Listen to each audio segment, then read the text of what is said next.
नमस्कार, स्वागत है आपका। मैं हूं आपके साथ सुमित गुप्ता। आप देख रहे हैं 30 मिनट में हिंदुस्तान। बुलेटिन की शुरुआत में 10 मिनट में 50 खबरें। बीजेपी ने राज्यसभा के लिए 9 प्रत्याशियों के नामों का ऐलान कर दिया है। गुजरात 2, बिहार से 1, महाराष्ट्र से 1, तो मध्य प्रदेश, राजस्थान, झारखंड, असम और मणिपुर से भी एक सीटों के लिए उम्मीदवारों के नामों का ऐलान कर दिया गया है।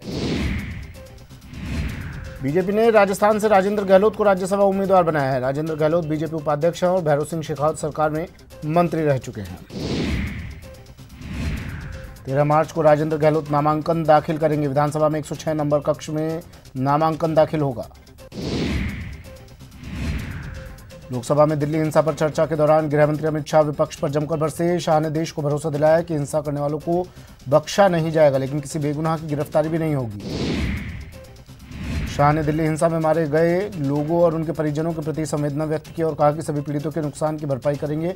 वहीं गृह मंत्री ने दावा किया कि सबूतों के आधार पर अपराधियों से वसूली की जाएगी। मध्य प्रदेश सरकार पर संकट के बीच कांग्रेस विधायकों का दल भोपाल से जयपुर पहुंचा है। कांग्रेस विधायकों को जयपुर के 2 रिजॉर्ट में ठहराया गया है।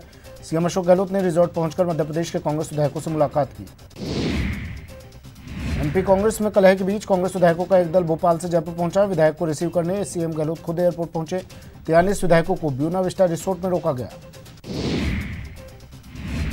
एमपी के 40 कांग्रेस विधायकों को ट्री हाउस रिसोर्ट लाया गया। रिसोर्ट के बाहर कड़ी सुरक्षा व्यवस्था है। किसी को भी रिसोर्ट के अंदर जाने की इजाजत नहीं है। 38 विधायकों में एमपी के पर्यावरण मंत्री सज्जन वर्मा भी शामिल हैं। बीजेपी ने सभी 106 विधायकों को गुरुग्राम के मानेसर भेज दिया है। आईटीसी ग्रैंड भारत होटल में विधायकों के साथ कैलाश विजयवर्गीय और शिवराज चौहान मौजूद हैं। कांग्रेस से इस्तीफा देकर ज्योतिरादित्य सिंधिया ने बीजेपी का दामन थाम लिया है। बीजेपी अध्यक्ष जेपी नड्डा की मौजूदगी में ज्योतिरादित्य सिंधिया ने पार्टी मुख्यालय में पार्टी की सदस्यता ली। बीजेपी में शामिल हुए ज्योतिरादित्य सिंधिया ने कहा कि आज मन व्यथित और दुखी है। जो कांग्रेस पार्टी पहले थी वो आज नहीं रही। आज साथ ही उन्होंने कहा कि मध्य प्रदेश में कांग्रेस सरकार ने वादे पूरे नहीं किए हैं। कांग्रेस में रहकर जनसेवा नहीं की जा सकती। ज्योतिरादित्य सिंधिया के बीजेपी में शामिल होने के बाद शिवराज सिंह चौहान की प्रेस कॉन्फ्रेंस। कहा, राजमाता सिंधिया का अतुलनीय योगदान था। ज्योतिरादित्य सिंधिया आज परिवार में आ गए। आज पूरा परिवार बीजेपी में आ गया है। कांग्रेस नेता राहुल गांधी ने ज्योतिरादित्य सिंधिया के कांग्रेस छोड़ने पर हैरानी जताई। राहुल ने कहा कि सिंधिया से मेरे व्यक्तिगत संबंध हैं। वो जब चाहते मुझसे अपनी शिकायत कर सकते थे। विधायकों को रिसीव करने एयरपोर्ट पहुंचे सीएम गहलोत ने ज्योतिरादित्य पर निशाना साधा। उन्होंने कहा कि सिंधिया अवसरवादी लोग हैं। ऐसे लोगों को तो पहले ही चले जाना चाहिए था। साथ ही गहलोत ने कहा कि बीजेपी पैसे के दम पर हॉर्स ट्रेडिंग कर रही है। ज्योतिरादित्य सिंधिया के बीजेपी में जाने को लेकर राजस्थान के डिप्टी सीएम सचिन पायलट ने इसे दुर्भाग्यपूर्ण बताया है। उन्होंने ये भी कहा कि विवादों को सुलझाया जा सकता था। ज्योतिरादित्य के बीजेपी में शामिल होने से वसुंधरा राजे भी खुश हैं। राजे ने अपनी खुशी जाहिर करते हुए ट्वीट किया है कि अगर राजमाता साहब हमारे बीच होती तो ज्योतिरादित्य के इस फैसले पर जरूर गर्व करती। सियासी बवंडर के बीच एमपी के मुख्यमंत्री कमलनाथ ने अपनी सरकार की स्थिरता का दावा किया है। कमलनाथ ने कहा कि घबराने की बात नहीं है, हमारे पास बहुमत है। बीजेपी ने हमारे विधायकों को कैद किया है। एमपी में चल रहे सियासी घमासान पर यूडीएच मंत्री शांति धारीवाल ने कहा कि राजस्थान की सरकार को कोई आंच नहीं आने वाली है। ज्योतिरादित्य सिंधिया के बीजेपी ज्वाइन करने पर राजस्व मंत्री हरीश चौधरी ने भी अपनी प्रतिक्रिया दी है। हरीश चौधरी ने कहा कि कांग्रेस पार्टी ने सिंधिया को क्या कुछ नहीं दिया, लेकिन उन्होंने पार्टी का भरोसा तोड़ दिया। बीकानेर पहुंचे ऊर्जा मंत्री बीडी कल्ला ने भी एमपी की सियासत पर दो टूक कहा। दल बदल को लोकतंत्र में कोई अच्छा नहीं मानता। साथ ही उन्होंने कहा बीजेपी अगर राजस्थान में कुछ सोच रही है तो उसका सपना ही रहेगा। एमपी में चल रहे घटनाक्रम के बाद राजस्थान में भी निर्दलीय विधायक सक्रिय हो गए हैं। सरकार को लेकर बयानों का दौर शुरू हो गया है। श्रीगंगानगर के निर्दलीय विधायक राजकुमार गौड़ ने कहा कि एमपी का घटनाक्रम दुखद है, पर राजस्थान में गहलोत सरकार को कोई डर नहीं। विधानसभा में नेता प्रतिपक्ष गुलाब चंद कटारिया ने एमपी में कांग्रेस के बिखराव का कारण सीएए को बताया। साथ ही कटारिया ने महाराष्ट्र में भी गठबंधन टूटने की संभावनाएं जताई। चीन, ईरान और इटली में महामारी बने कोरोना वायरस को विश्व स्वास्थ्य संगठन ने भी महामारी घोषित किया है।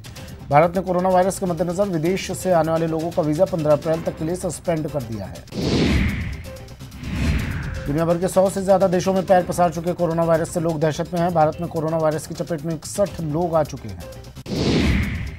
कोरोना के प्रभाव के बीच केरल में 31 मार्च तक सभी सिनेमाघरों को बंद करने का फैसला किया गया है। केरल में अब तक कोरोना वायरस के 9 केस सामने आ चुके हैं। कोटा में कोरोना के 4 संदिग्ध सामने आए हैं, जिससे इलाके में हड़कंप मच गया है। चारों संदिग्ध एमबीएस अस्पताल में भर्ती हैं। चारों मरीजों के सैंपल जयपुर भिजवा दिए गए हैं।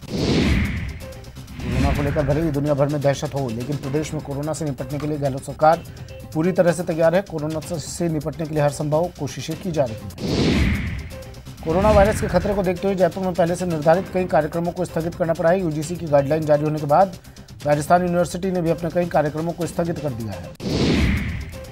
दिल्ली में कोरोना पर जीओएम की एक अहम बैठक हुई है। बैठक केंद्रीय स्वास्थ्य मंत्री डॉक्टर हर्षवर्धन की अध्यक्षता में हुई, जिसमें विदेश मंत्री और नागरिक उड्डयन मंत्री समेत दूसरे मंत्री शामिल हुए। बैठक में कोरोना बीमारी की मौजूदा हालत और जिससे निपटने पर चर्चा हुई।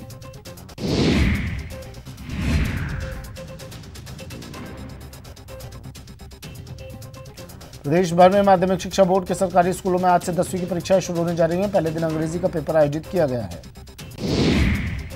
देश के 3 बड़े शहरों में 2 नगर निगम चुनावों के लिए लॉटरी प्रक्रिया पूरी हो गई है। 2 नगर निगम में कुल 160 वार्डों के लिए लॉटरी निकाली गई। वहीं अब गलियों की सरकार चुनने के लिए हलचल तेज हो गई है। कोटा के दोनों नगर निगमों के लिए वार्ड लॉटरी प्रक्रिया टैगोर हॉल में संपन्न हुई। कोटा दक्षिण नगर निगम के 80 वार्ड और कोटा उत्तर नगर निगम के 70 वार्डों के लिए लॉटरी प्रक्रिया आयोजित हुई। उदयपुर में शराब की दुकानों के आवंटन के लिए आज लॉटरी प्रक्रिया आयोजित होगी। इस बार लॉटरी के लिए 3.25 लाख से ज्यादा आवेदन आए हैं। इस बार 6,665 अंग्रेजी शराब की दुकानों के लिए लॉटरी निकाली जाएगी। नगर निगम हेरिटेज और जयपुर ग्रेटर के आम चुनाव के लिए लॉटरी निकाली जाएगी। हेरिटेज के कुल 100 और 150 वार्डों के लिए लॉटरी निकाली जाएगी। जयपुर एयरपोर्ट एक बार फिर से फिसड्डी साबित हुआ है। एसीआई के सर्वेक्षण में जयपुर एयरपोर्ट को जगह नहीं मिली है। 2016 में जयपुर एयरपोर्ट नंबर 1 था। हाड़ौती को चिकित्सा सेवाओं के लिए बड़ी सौगात मिली है। स्वास्थ्य सेवाओं के लिए करीब 70 करोड़ के विकास कार्य होंगे। कोटा के जेके लॉन अस्पताल में 156 बेड का नया ब्लॉक बनाया जाएगा। जयपुर में औषधि नियंत्रण संगठन का नया भवन का शिलान्यास हुआ। चिकित्सा एवं स्वास्थ्य मंत्री डॉक्टर रघु शर्मा ने इसका शिलान्यास किया। स्वास्थ्य भवन परिसर में शिलान्यास किया गया। में उठे सियासी संकट पर चूरू महिला कांग्रेस की प्रदेश अध्यक्ष रेहाना रियाज ने बीजेपी पर जमकर हमला बोला और सिंधिया को भी निशाने पर लिया है।